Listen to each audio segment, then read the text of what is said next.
హల్లెలూయా. యెరూషలేములో ఆయన సింహాసనము మహారాజు పట్టణం అంటే యెరూషలేములో చాలా ఉన్నాయి. అక్కడ మోరియా పర్వతం ఉంది. అబ్రహాము గారు ఇస్సాకుని బలిగా అర్పించడానికి తీసుకెళ్లినటువంటి మోరియా పర్వతం ఉంది. యెరూషలేము ఈ యెరూషలేములోనే ఓర్నాను కళ్ళం ఉంది.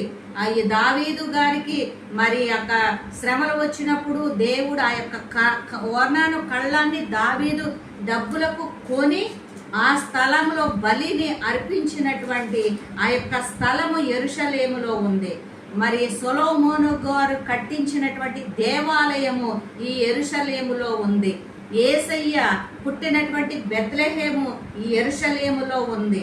మరి తర్వాత ఆయన నజరేతు చుట్టుప్రక్కల గ్రామాలన్నీ కూడా యెరూషలేముకు సమీపముగానే ఉన్నాయి. అంతేకాదు యెరూషలేములో ఆయన మరి ఆ యొక్క గ్రంథాలని చదవడానికి దేవాలయంలోనికి అనుదినము వెళ్తా ఉండేవాడు.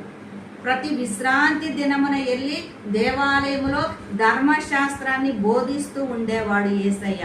అంతేకాదు యెరూషలేము మరి ఆయన యెరూషలేములోనే నేను శ్రమలు అనుభవించాలి, బయట నుండి సువార్త బోధించేసి నేను యెరూషలేముకి వెళ్తున్నానంటే శిష్యులు ఏమంటారు? వాళ్ళు ఇప్పుడే కదా నిన్ను చంపడానికి వచ్చారు, పట్టడానికి వచ్చారు, మరి వెళ్ళొద్దు ప్రభువా అంటే నేను యెరూషలేములోనే వెళ్ళాలి, యెరూషలేములోనే నేను శ్రమలు పడాలి, నేను యెరూషలేములోనే మరి సిలువ శ్రమలు అనుభవించాలి అని అంటాడు. యెరూషలేము నుండే ఆ యొక్క కల్వరి కొండకు ఆయన మరి సిలువను మోసుకుంటూ వెళ్ళారు. యెరూషలేములోనే ఒలీవల తోట ఉంది. యెరూషలేములోనే ఒలీవ తోటన్నే గెత్సేమనే తోటన్న ఒకటే. ఆ రెండు డిఫరెంట్ మనం ఒకరోజు మాట్లాడుకుందాము. మరి యెరూషలేములోనే కల్వరి కొండ ఆయన్ని సిలువ వేశారు.